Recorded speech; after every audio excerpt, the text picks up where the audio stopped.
आहात आपल्या हक्काचं चॅनल, आपली बातमी आपलं चॅनल वन भारत। कल्याण डोंबिवली महानगरपालिका क्षेत्रातील कल्याण पूर्वेतील पिसवली येथील चेतना शाळेच्या परिसरातील नागरिक नाल्याच्या घाण पाण्यामुळे त्रस्त असून गेल्या अनेक दिवसांपासून ही समस्या भेडसावत आहे।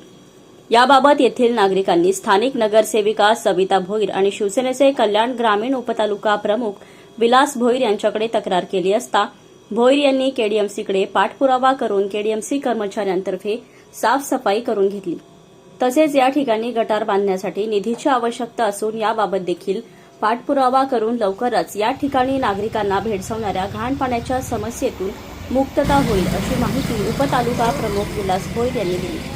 ही समस्या पाईपलाईन पिंजारा ते चेतना परिसर आता बऱ्याच वर्षापासून माझ्या 4-5 वर्षापासून हा प्रश्न गंभीर एकदम आहे। पावसाळ्यात तर पूर अवस्था बेकार होते या नागरिकांची। आता तर बिना पावसाळ्याचे यांच्या घराघरात चालीत पाणी घुसतं। तर मी दररोज इथे येणं जाणं असतो।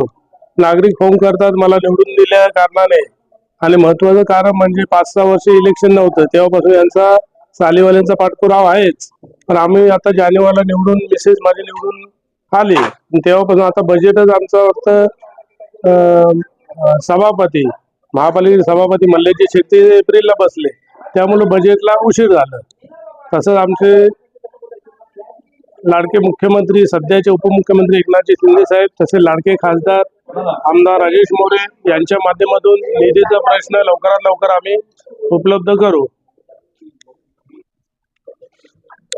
आता माझा प्रयत्न हाच राहील का लवकरात लवकर वर काढून निघून या नागरिकांना कसं यातून बाहेर निघता येईल।